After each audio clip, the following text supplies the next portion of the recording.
ரவுடிகளுக்கு வந்து தண்டனை கிடைக்கிறதுல வந்து காலதாமதமாகுது, அது எதனால? இப்போ பொதுவாக வந்து ரவுடிகள் வந்து குற்ற சம்பவத்தில் ஈடுபடும் போது காவல்துறையினர் வந்து உடனே வழக்கு பதிவு செய்யணும். உடனே வழக்கு பதிவு செஞ்சு அந்த காவல்துறையினர் அவருக்கு மீது வந்து உடனே குற்றப்பத்திரிக்கை தாக்கல் பண்ணால் மட்டும்தான் சீக்கிரம் வந்து ரவுடிகள் அதிக அஃபென்ஸ் ஈடுபட முடியாமல் இருக்கும். மேலும் மேலும் குற்ற சம்பவம் ஈடுபட முடியாது. என்ன காரணம் கேட்டீங்கன்னா, குற்றப்பத்திரிகை தாக்கல் பண்ணதுக்கப்புறம் சாட்சிகளை உடனடியாக நீதிமன்றத்தை கொண்டு வந்து விசாரிக்க ஏற்பாடு பண்ணணும். இவங்க காலதாமதம் பண்ணுறாங்க. சில வந்து பார்த்தீங்கன்னா, முதல் வகுப்பு நீதிமன்றத்தில் வந்து 60 நாளைக்குள்ள வந்து குற்றப்பத்திரிகை தாக்கல் பண்ணணும். இதே செஷன்ஸ் கோர்ட்டாக இருந்தால் 90 டேஸ்க்குள்ள வந்து குற்றப்பத்திரிகை தாக்கல் பண்ணணும். இது வந்து சட்டம். இதில் வந்து சில காவல்துறையினர் வந்து காலதாமதமாக காரணம் சாட்சிகளை வந்து கூப்பிட்டு லேட் பண்ணிடுவாங்க. அப்படியே நீதிமன்றத்தில் வந்து விசாரணைக்கு வரும்போது ஃபஸ்ட்டு முதல் 2 சாட்சிகளை விசாரிச்சு விட்டுட்டு மற்ற சாட்சிகளை வந்து விட்டுருவாங்க, லேட் பண்ணிடுறாங்க. தாமதமாக இருக்க காரணம் இதனால் வந்து குற்ற சம்பவம் வந்து குற்றவாளிகளுக்கு வந்து நீதிமன்றத்தில் வந்து வயதாக வந்துட்டு போயிட்டு அதுக்கப்புறம் திரும்ப வேணும்னே அசால்ட்டை விட்டுருவாங்க. ஏன்னா அடுத்தடுத்து சம்பவத்தை ஈடுபடுறதுக்கு சான்சஸ் அதிகம்.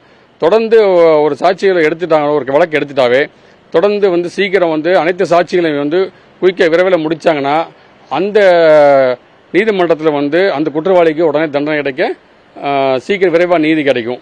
இதை சாட்சிகளை லேட் பண்ண அடுத்தடுத்து குற்ற தண்டனைகளுக்கு ஈடுபட அதிக வாய்ப்பு உண்டு. அதனால் வந்து வழக்கு பாதிக்கப்படுது. காவல்துறையினர் வந்து கொஞ்சம் சிலர் மெத்தனை போக்கா விட்டுறாங்க. அதனால் வந்து குற்றவாளிகள் வந்து அதிக தண்டனை ஈடுபடக்கான வாய்ப்பு அதிகம் இருக்குது. அதே போல காவல்துறை வந்து மானிட்டர் பண்ணணும் அப்படிங்கிறாங்க. குற்ற சம்பவங்களில் ஈடுபட்டதுக்கு அப்புறமா காவல்துறை மறுபடியும் ஒரு வழக்கு போட்டதுக்கு அப்புறம் அவங்களை கண்காணிக்கிறது, அந்த மாதிரி கண்காணிக்கிறது என்னன்னா, திரும்ப வந்து ஒருத்தர் மேல மேலும் மேலும் அவங்க மேல வேற குற்ற சம்பவம் ஈடுபடுறாங்களா இல்லையான்னு காவல்துறையை கண்காணிக்கிறதா சொல்றாங்க. அது இப்போ சில கேசஸ்ல வந்து ஹேபிச்சுவல் அஃபெண்டர் இருப்பாங்க, அவங்கள வந்து கண்காணிக்கிறதுக்கு தனியாக ஒரு டீம் போட்டு பண்ணுவாங்க. சில இதில் வந்து ஃபாலோ பண்ணுறாங்க, சில கேசஸ் வந்து விட்டுறாங்க. சில பார்த்தீங்கன்னா முக்கியமான வந்து குண்டாஸ்லாம் போடுற காரணம் என்ன கேட்டிங்கன்னா, அவங்க மேலே மேலும் மேலும் கேஸ் வராமல் வேற குற்றசம்பவம் ஈடுபடாமல் இருக்கிறதுக்காக குண்டாஸ் போடுறாங்க. மேலும் பொதுமக்கள்லேருந்து காப்பாதுக்காக பண்ணுறாங்க. அது சார் கவியரசுங்க, நான் அட்வொகேட் கோயம்புத்தூரில் பார்ட்டிசிபேட் பண்ணிருக்கேன். இது போலீஸ் பகுதியில் என்ன பார்த்தீங்க அப்படின்னா வந்து ஒரு வழக்கை வந்து எஃப்ஐஆர் ஃபைல் பண்ணும்போது அவங்கள எதிரியை வந்து கைது பண்ணி கோர்ட்டில் வந்து ப்ரொடியூஸ் பண்ணுறாங்க. அவங்க என்ன பண்ணாலும் 10 நாள் 15 நாள் பெயில் வெளியே வந்துடுறாங்க. பெயில் வண்டி வந்துட்டாங்க அப்படின்னா வந்து அந்த ஒரு கேஸோட சார்ஜ் வந்து கோர்ட்டில் ஃபைல் பண்ணி ஜட்ஜ்மெண்ட் வந்து ஒன்று கிடைக்கணும். அப்படி கிடைக்கும் பட்சம் தான் வந்து அந்த தப்பு பண்ண மாட்டாங்க.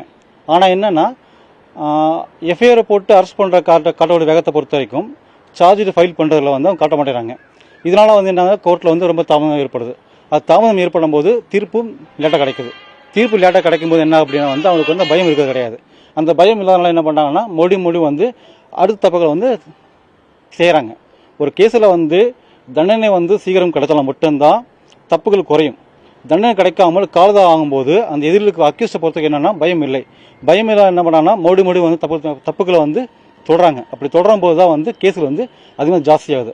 அதே மாதிரி இன்னொன்று என்ன பார்த்தீங்க அப்படின்னா வந்து எஃப்ஐஆரை போட்டு அரெஸ்ட் பண்ணும்போது சாட்சிகள் வந்து கோர்ட்டில் அவங்க தாக்கல் பண்ணும்போது பார்த்தீங்கன்னா அப்படின்னா வந்து கரெக்டான சாட்சிகள் வந்து அவங்க கோர்ட்டில் வந்து கொடுக்கணும். சாட்சிகளில் வந்து அவங்க கரெக்டாக வந்து விசாரணை பண்ணி தர கிடையாது. சாட்சிகள் வந்து கரெக்டாக வராங்கன்னா கேஸ் விடுதலை ஆகிறது. விடுதலை ஆகும்போது என்னென்னா அந்த அக்யூஸ்க்கு பயமெல்லாம் போகுது. ஸோ எந்த ஒரு கேஸில் பார்த்தீங்கன்னா கூடங்க போலீஸ் வந்து கோர்ட்டில் தாக்கல் பண்ணக்கூடிய சாட்சிகள் வந்து தெளிவான சாட்சியும் கரெக்டாக கொடுக்கணும். அந்த சாட்சிகளை பொறுத்தவரைக்கும் என்ன அப்படின்னா வந்து அவங்க கரெக்டாக சொல்லித்தர கிடையாது, கரெக்டாக டியூன் பண்ண கிடையாது. அவங்க என்ன பண்ணாங்கன்னா அதை வந்து சில விஷயங்களை பொறுத்தவரைக்கும் கோர்ட் தப்பாக சொல்லிடுறாங்க. அப்படி தப்பாக சொல்லும்போது என்னன்னா கேஸ் வந்து எதிரிக்கு சாதகமாக வந்து கிடச்சிருது. அதை விடுதலை பண்ணிடுறாங்க. ஸோ தப்பே பண்ணிட்டு அவன் விடுதலை ஆகும்போது அவனுக்கு பயம் இல்லை. அப்போ என்னன்னா அவனுக்கு மறுபடியும் வந்து சில தப்புகளை வந்து பண்ணலாங்கிறதுக்கான இது வந்து அவனுக்கு கிடச்சிருது. இதனாலே வந்து குற்றங்கள் வந்து ஜாஸ்தி நடந்துட்டு இருக்கு.